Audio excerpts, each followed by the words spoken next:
تو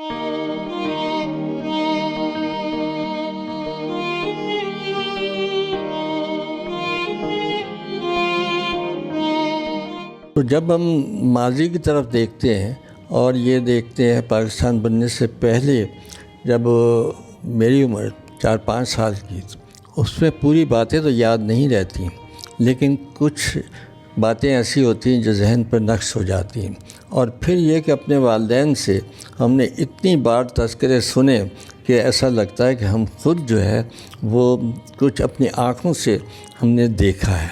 جب ہم سنتے ہیں دیکھتے ہیں تو انڈیا کے علاقے ہریانہ سے ہمارا تعلق تھا، تو وہاں اس میں تحریک جو ہندو اکثریت کا علاقہ تھا، جہاں مسلمانوں کی تعداد 20% سے زیادہ نہیں ہوگی، لیکن وہاں اپنے حقوق کے لیے کام کرنا اور یہ سب کچھ موجود ہے۔ تو اس لحاظ سے ہمیں یہ فخر ہوتا تھا کہ جو ہمارے والدین اس تحریک میں خود شریک تھے۔ اور جب ہم عورتوں کے جلوس نکلتے تھے، میں بتاتا ہوں، تو میری والدہ، میری نانی، میری بہنیں اس میں شریک ہوتی تھی، جیسے وہ بتاتی تھی، یا والدہ کے ساتھ جو ہے وہ موجود ہوتا تھا۔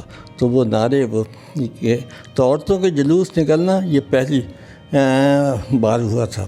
اور اس میں پھر میری بہن تھی بڑی، تو وہ انہوں نے میٹرک کے زمانے میں کیا تھا، انہوں نے مسجد میں جا کر مردوں سے خطاب کرنا، چوک پر جلوس میں مردوں سے خطاب کرنا، وہ تذکرے وہ اب کتابوں میں جو تاریخ اس علاقے کی تاریخ لکھی گئی ہے اس میں تذکرے موجود ہیں۔ تو اس لحاظ سے وہ باعث فخر لگتا ہے کہ ان لوگوں نے یہ قربانیاں دیں۔ پھر یہ کہ وہ وقت آیا کہ ہندوؤں کا بھی مقابلہ کیا، اور پھر اس وقت جب یہ ہوا اور ہندوؤں کا دباؤ بڑھا تو اس میں پھر اسپیشل ٹرینوں کے ذریعے جو ہے پاکستان کی طرف جو ہے بھیج دیا گیا، تو وہ جائیداد، وہ سب چیزیں، وہ سب کچھ وہیں رہ گیا اور خالی ہاتھ جو ہے پہنچے۔ لیکن اس کا افسوس جو ہے ہمارے خاندان کو، یہ ہمیں کبھی نہیں رہا۔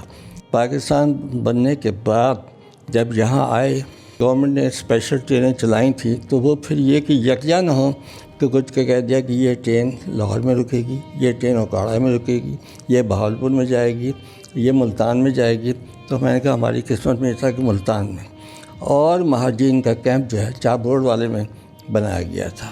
میں نے بذات خود جو ہے کم از کم 10 سال روشنی لیمپ اور لالٹین کی روشنی میں پڑھا، اور ہم نے والدین سے کبھی سنا کہ بھئی وہ کہیں کہ اوہو یہ سہولت تھی اب نہیں ہے، ہم چھن گیا۔ کہتے ہیں سب سے بڑی چیز جو ہے وہ آزادی ہوتی ہے۔ تو وہ سفر تکلیف دہ تھا جو رویہ ہندوؤں کا یا سکھوں کا تھا۔ دیکھیں نوجوان نسل جو ہے ان میں میں ان سے مایوس نہیں، ان میں صلاحیتیں بڑی ہیں، وہ صلاحیتوں کا اظہار چاہتے ہیں، لیکن جیسے ہی موقع ملتا ہے وہ صلاحیتوں کا اظہار ہوتا ہے۔ اب دیکھیں 60 لاکھ پاکستانی دنیا کے ملکوں میں اس وقت موجود ہیں۔ اب کشمیر اور یہ مسئلے حل ہو جائیں تو پھر بالکل ہم مل کے کام کر سکتے ہیں، لیکن جب تک یہ مسئلے حل نہیں ہوں گے، ہماری قوم آپ کی قوم علیحدہ ہے، فرق واضح جو ہے ہم میں موجود ہے۔ دو قومیں مختلف ہیں، ہم اگر ایک سمجھیں گے تو پھر مسئلہ خراب ہو جائے گا۔